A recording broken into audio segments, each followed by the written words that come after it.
Hər vaxtınız xeyir. Deməli, File Explorer pəncərəsinin daxilindən danışacağıq bu gün sizlə. Gəlin görək File Explorer pəncərəsi deyəndə söhbət nədən gedir. Biraz buranı səriliyə salaq. Deməli, File Explorer pəncərəsi bizim fayl və qovluqlarımıza baxmağımız üçün nəzərdə tutulub. Yəni, necə deyim, xarici yaddaş qorsuna saxlanan fayl və qovluqlarımıza baxmağımız üçün nəzərdə tutulub. Biz onu keçən dərsimizdə də dedik, müxtəlif yollarla aça bilərik. Klaviaturadan Win düyməsi ilə G hərfini sıxmaqla aça bilərsiniz. Və yaxud, belə deyək də, adi bir sarı qovluğun üzərindən vurmaqla aça bilərsiniz. Və yaxud, This PC-nin üzərindən vurmaqla da aça bilərsiniz. File Explorer pəncərəsinin ən sağ küncündə yenə pəncərəni idarə etmə düymələri yerləşir. Close pəncərəni bağlayır. Maximize bütöv ekran boyunca açır. Minimize taskbaradır. Deməli, biz bu pəncərəni açsaq, sol küncdə nə görürük? Bax, This PC-ni görürük. İndi musiqinin üzərinə vururam. Musiqini görürəm. Picture-nin üzərinə vururam. Picture-ni görürük. Diqqətli baxsaq. Bu plusun üzərindən vursam, elə bil ki, bir növ belə deyək də, bunu yenidən, necə deyim, bax, diqqət elə, home bölməsini elə bir yenidən açıram, bax, belə bir şey. Onun üçün nəzərdə tutun. Bizə də elə bunları bağlayaq. Qaldığımız yerdən davam edir. Aha, sonra, bax, diqqətli baxsaq, məsələn, yenə deyirəm, qalerinin üzərinə, məsələn, home-un üzərinə vururam, home açılır orada. Qalerinin üzərinə vururam, qaleri açılır. Yəni, burada ikonu görsənir, burada da, belə deyək də, adı görsənir. Sən bunun sol tərəfində vursan, mouse'un sol düyməsini, yaxud sağ düyməsini. Belə deyək də, bax, burada. Necə deyək, gözləyək. Hə, bax, belə, bu hissədə, bax, burada. Bunun ünvanı yazılır. Yəni, daxil olduğumuz yerin ünvanı yazılır. Məsələn, bax, diqqətli baxaq. Dokumentdə, database. Diqqətli baxsan, onun ünvanı yazılır. Yəni, diqqətli baxsaq, onu görərsiniz. Məsələn, bax, Y-diskinə daxil olaq, Y-diskindən dövlət qulluğuna daxil olaq. Dövlət qulluğuna da diqqət eləsən, başqa bir qovluqdadır. Onun ünvanı yazılır artıq şəkildə. Sən bura C2 nöqtə yazası olsan, C-diskinin tərkibi açılır. Sən bura dim.gov.az yazsan, dimin saytı açılır. Məsələ budur. Diqqətli baxsaq görərsiniz. Prosta təmiz yazmamışdım. Dimin saytı açılır. Və yaxud bu sağ üçün, bu hissəni də aktivləşdirmək üçün klaviaturadan bir növ F4 düyməsini sıxa bilərsiniz. Baxın, bu hissəni aktivləşdirmək üçün, açmaq üçün. Bu search axtarışdır. Nəyisə axtarmaq üçün nəzərdə tutun. Klaviaturadan F3 üçün açılır. Bax, sən elə bil ki, bunu vurmaqla əvvəlki yerə qaydarsan, bundan da sonrakına keçərsən. Sən elə bil ki, bunun qısa yolu da alt, sola ox, alt, sağa ox. Bu isə əsas baş qovluqlarımıza keçir. Belə deyək.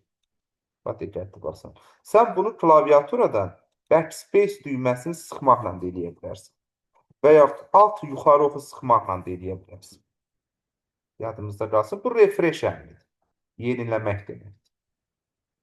Bu hissədə bir növ, belə deyək də, müəyyən qədər, necə deyim, Windows 11-də müəyyən qədər bu File Explorer pəncərəsinin daxilində müəyyən dəyişikliklər.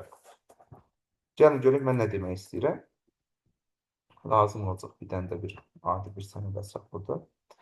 Deməli, burada digərlərindən fərqli olaraq, yəni digər versiyalarda bax, new əmri var.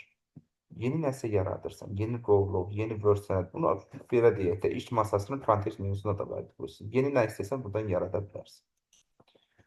Sonra, bax, seçdiyim obyekti kəsə bilərəm, kopyalaya bilərəm. Niyə açıldı? Kopyalaya bilərəm, kəsə bilərəm. Paste yapışdırıram. Əgər mən bunu üçün, məsələn, kopya vurmuşamsa, paste əmri onda aktiv olur. Rename adını dəyişə bilərəm, şeyə paylaşa bilərəm, bu da silir. Bu, buradakıları sıralayır. Ada görə sıralayır. Son dəyişiklik tarifinə görə sıralayır. Nə bilim, tipinə görə, sıralamaq üçün ölçüsünə görə, yaranma tarixinə görə, müəllifin adına görə, kateqoriyasına görə o sıralayır. Buradan məsələn sən bunu deyirsən dəyişiklik tarixinə görə sırala, həmin o sıralamanı artma ardıcıllığından olsun, yoxsa azalma ardıcıllığından olsun, onu təyin edə bilərsən. Tipinə görə sıralama artma ardıcıllığından olsun, yoxsa azalma ardıcıllığından olsun, təyin edə bilərsən. Bu view bölməsindən. Ha, üzr istəyirəm. Burada nə qaldı? Bax, burada qrup əmri qaldı. Qrup obyektləri qruplaşdırır. Bax, adına görə indi qruplaşdıracağım. Bax, adı A ilə H olanlar bir qrup. I ilə P olanlar bir qrup. I ilə Z olanlar bir qrup. Nə verdi bu? Qruplaşdırdı. 10 da belə. Sonra bax, bu view bölməsindən nə ilə olar? View görünüş deməkdir. Extra large icon. İkonları çox böyük görsədir. Burada onlarla bağlı müəyyən əlavələri də qeyd eləmişəm. Deməli, extra large icon. Klaviaturadan sən Ctrl-la Shift bir də bir düyməsini sıxmaqla da sən bu işi yerinə yetirə bilərsən. Bunun ikonunu. Bunun üzərində burada da yəni Ctrl-Shift biri sıxmaq. Large icon. Heç bir xüsusiyyət görsənmir, sadəcə ölçülər görsənir də. Large icon. Bu da böyük görsənir. Diqqətli baxsaq. Onun klaviatura kombinasiyası isə belə deyək də Ctrl-Shift-2. Yadınızda qalsın. Medium isə onu normal göstərir. O da belə baxsaq əgər, diqqətli burada medium. Ctrl-Shift-3-dür klaviatura kombinasiyası. Daha sonra burada var small ikonları sətr üzrə əlifba sırası ilə düzür. Bax, sətr üzrə əlifba sırası ilə. Yadınızda qalsın. Yenə heç bir xüsusiyyət görsənmir. List 4 dənə, üzr istəyirəm, səhv saldım. Listdə sütun üzrə əlifba sırası ilə düzülüş olur. Bax, düzülüşə basın, sütun üzrə olur. Daha sonra burada var details. Obyektin 4 dənə xüsusiyyəti görsənir. Adı, son dəyişiklik tarixi, tipi, ölçüsü. Yenə də onların hamısının qısa yollarını da burada yerləşdirmişəm. List, məsələn, Ctrl-Shift-F5 sütun üzrə əlifba sırası ilə düzür, heç bir xüsusiyyət görsənmir. Small sətr üzrə əlifba sırası ilə düzür, Ctrl-Shift-F4. Details. İndi onlar haqqında danışacağıq yavaş-yavaş. Deməli, details rejimində bir növ belə izah edildə 4 dənə xüsusiyyət görsənir. Ad görsənir. Son dəyişiklik tarixi görsənir. Tip görsənir, ölçü görsənir.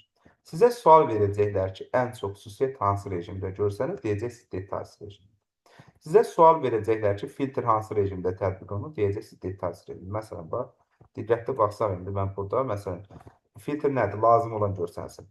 I ilə P, A ilə H arasında adları olanlar görsənməlidir. Məsələn, I ilə P arasında olanlar görsənməlidir. Məsələn, filtr yəni lazım olanı görsənməlidir. Bu qaydada bunu da anlayaq. Yenə burada da bunun şəklini görə bilərsiniz. Bundan əlavə qısa yolda Ctrl-Shift-6-dır. Bu belə. Sonra eyni zamanda details bax burada da var. Bax, status barın üstündədir. Bax, buradadır. Həm də burada large da var. İkonlar.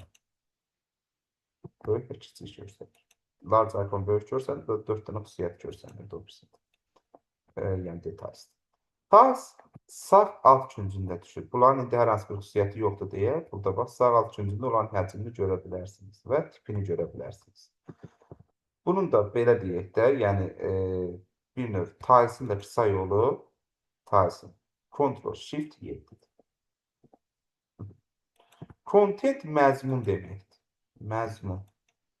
Elə bir Azərbaycan dili dəftərinə oxşur. Bax, son dəyişiklik tarixini görə bilərsiniz. Bax, bunun qabağında bir də ölçüsünü görə bilərsiniz. Əgər ölçüsü varsa. Bu qaydada bunu anlayaq. Ctrl-Shift belə deyək də bir dəqiqə.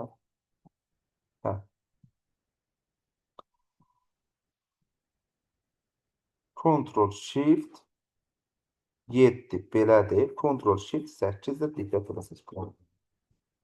Məzmun. Bu qaydada bunu da anlayaq. Details panel, bax, sağ küncdə, məsələn, təfərrüatlar panelində, bax, diqqət edəsən, sağ künc bu hissədir. Buradan bunu details paneli eləyə bilər, bir də preview panel. Details paneldə bunun xüsusiyyətlərini görə bilərik.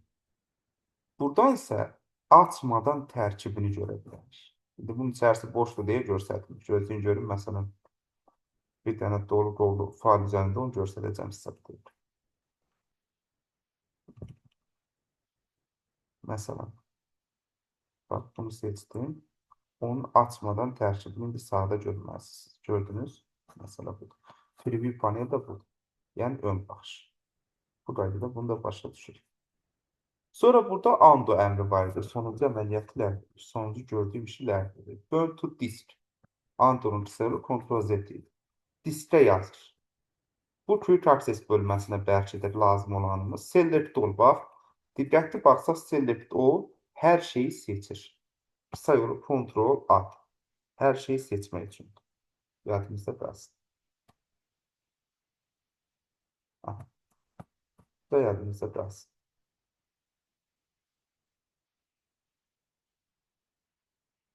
Bu belə davam edir. Sonra burada var select none. Seçimi ləğv edir. Seçimi ləğv edir. Onun üçün nəzərdə tutun. Sonra invert selection əmri bu nə iş görür? Bax, diqqətli baxsaq. Bax, bunu seçdim belə, düzdür. İndi invert selection əmri var. Seçdiyimin tam əksini seçir. Bax, ben belə seçim eləmişdim, düzdür? Bax, məsələn. Bax, diqqətli baxsaq. İndi gəldim, bir dənə invert selection eləyəcəm. Seçdiyimin tam əksini seçir. Məsələ budur. Burada başqa nə var? Burada properties bölməsi var. Seçilmiş obyektlərin xüsusiyyətlərinə baxa bilir. Qısa yolu alt enter edir. Bax, buradan qabaqsın, diqqət eləsən. Ölçüsünə, yəni diskdə tutduğu yerə tipini görə bilərsən hamısını. O cümlədən option əmri var. Option, nastroyka, parametrlər bölməsi. Bax, buranı açır. Burada diqqətli baxsaq 3 dənə başlıq var. General'da, view'dur, search'dur. Deməli, indi danışırıq general. General'dan nə eləyə bilərsən? Sən birinci dəfə diqqətli baxsan, File Explorer pəncərəsini açanda nəyin tərkibini görürsən? This PC-nin tərkibini görürsən, düzdürmü? İndi sən onu buradan dəyişə bilərsən istəsən. Bax, burada. Onu başda belə deyək də, ya this PC, ya home bölməsinin tərkibini aça bilərsən. Yəni, özündən istəyindən asılı olaraq. Yəni, bayaq indi açanda this PC-ni görürdünsə, əgər home-u seçəsi olsan, açanda artıq home-u görəcəksən. Məsələn, birinci dəfə bunun tərkibini. Yəni, bayaq birinci dəfə açanda this PC-ni görürsə, məsələn, bunu home eləsək, açanda home bölməsinin tərkibini görəcəksən. Bax, sən indiyə qədər nə iş görürsənsə, bunun içərisində açılır da. Məsələn, vurursan, elə bunun tərkibi açılır, görürsən. Yəni, bunun içərisində, yəni bu pəncərənin daxilində açılır da, nə açılırsa. İndi nə var? Deməli, gəlirəm. Bax, bu onu göstərir ki, nə iş görsəm, elə bu pəncərənin tərkibini daxilində açılsın. The same Windows, həmin pəncərənin tərkibində açılsın, nəyin üzərindən vurursansa. Amma indi bunu vurası olsan, diqqət eləsən, hər hansı bir qovluğun, hər hansı nəyisə üzərindən vuranda öz yeni pəncərəsində açılacaq. Məsələn, diqqət eləsən, öz yeni pəncərəsində açıldı. Bu qaydada bunu da anlaya bilərik. Sonra burada var bunun daxilində. Bunu qaytaraq.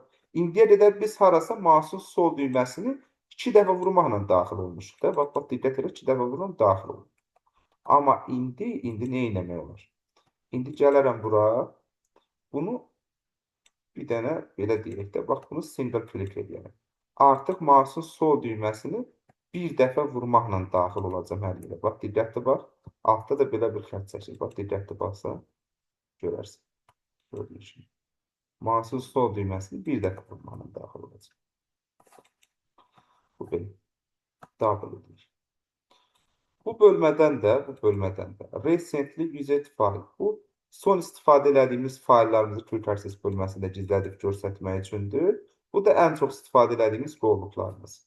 Quick access bölməsində bunu belə deyək də gizlədib göstərir.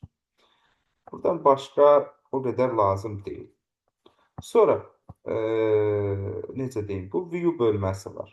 Bu üzr istəyirəm, bu clear-dəki hər şeyi təmizləyir. Bu da restore default, əvvəlkanına geri qaytarır. View bölməsindən sən görünüşlə bağlı iş görə bilərsən. Buradan sizə çox şey danışa bilərəm. Prosta lazım olanları indi toxunacaq. Demək, nə eləmək olar buradan? Deməli, buradan sən indiyə qədər hər hansı bir məsələn, bax, bunu gizlədirsən, düzdür. Gizlədəndə necə edirsən? Qoy bir dənə bunu gizlədir. Solğun görsənir, düzdür? İndi nə etmək olar? Daxil olam ora. Bu view'un daxil. Gəlirəm bura.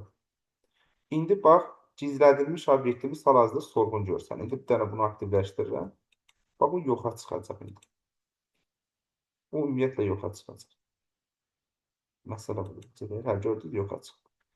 Yəni, onun üçün nəzərdə tutulur ki, gizlədilmiş obyektimiz solğun olaraq da görsənsin, istəyirsənsə bunu vurursan, amma ümumiyyətlə yoxa çıxsın deyirsənsə bunu vurursan. Bax, diqqətli baxsaq.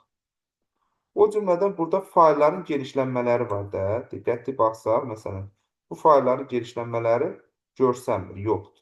İndi nə edək? Gələk bura, bunun üzərindən vuraq, bu view'ya daxil olaq.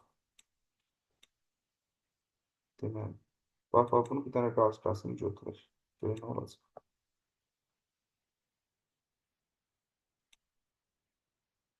Diqqət etsən, onun genişlənmələri görsən. Məsələ budur, genişlənməni gizlədib göstərmək olar. Sonra buradan nə etmək olar başqa? Buradan bax, bu naviqasiya paneli, bu sol küncə deyirlər. Buradan bütün qovluqları görsət. Hər şeyi görsənəcək də, hər şey. Bax, hamısı görsənəcək. Nə yapsın? Sonra nə bilim, bütün qovluqlar açıq formada, bax, bu formada görsədir. Sonra buradan kitabxana qovluğunu gizlədib göstərmək olar. Network şəbəkə qovluğunu, network gizlədib göstərmək olar. This PC qovluğu var da bunun, məsələn, qarşı-qarşısını götürsən, indi nə olacaq o? Yoxa çıxacaq, görsənməyəcək. Bax, diqqətli baxsan, yoxa çıxacaq, görsənməyəcək. Qoy bir dəqiqə, qoy. Məsələn, bunu gələk təzdən çıxam daxil olam, onda olacaq. Yəni, o qovluğu gizlədib göstərmək üçün, belə deyil.